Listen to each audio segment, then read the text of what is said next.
चव्हाण यांच्याकडून भाजप राज्य कार्यकारिणीची घोषणा करण्यात आली। भाजपच्या मुख्य प्रवक्तेपदी नवनाथ बन यांची नियुक्ती झाली। केशव उपाध्यायांची उपाध्यक्षपदी बढती झाली। गोपीचंद पडळकर, अर्चना पाटील साकुरकरांचा यामध्ये समावेश आहे। निरंजन डावखरे, संजय कुटेंचं 6 जण सरचिटणीस असणार आहेत। ओबीसी मोर्चा अध्यक्षपदी योगेश टिळेकर तर कोषाध्यक्ष म्हणून मिहिर कोटेचा यांच्या नावाची घोषणा झाली। युवा मोर्चा अध्यक्षपदी कृष्णराज महाडी, भाजप महिला मोर्चा अध्यक्षपदी चित्रा वाघ यांची नियुक्ती झाली।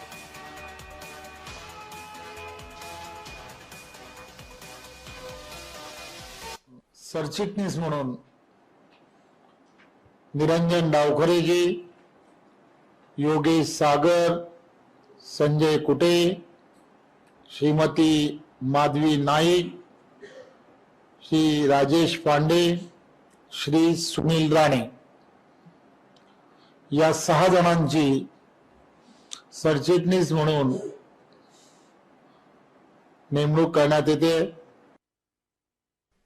युवा मोर्चा अध्यक्ष म्हणून कृष्णराज महाडी आणि महिला मोर्चा अध्यक्षा म्हणून श्रीमती चित्रा वाघ, त्याचबरोबर किसान मोर्चा अध्यक्ष म्हणून वेताळ यांची आणि ओबीसी मोर्चा अध्यक्ष म्हणून योगेश टिळेकर, एससी मोर्चा अध्यक्ष म्हणून विश्वजित गायकवाड, एसटी मोर्चा अध्यक्ष म्हणून देवराम होळी, भटके विमुक्त मोर्चा अध्यक्ष म्हणून नरेंद्र पवार आणि अल्पसंख्याक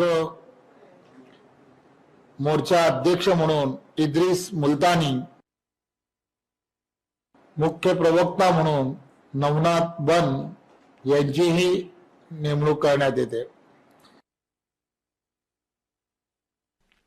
तर भाजपच्या राज्य कार्यकारिणीची घोषणा करण्यात आलेली आहे। मुख्य प्रवक्तेपदी नवनाथ बन यांची नियुक्ती झालेली आहे।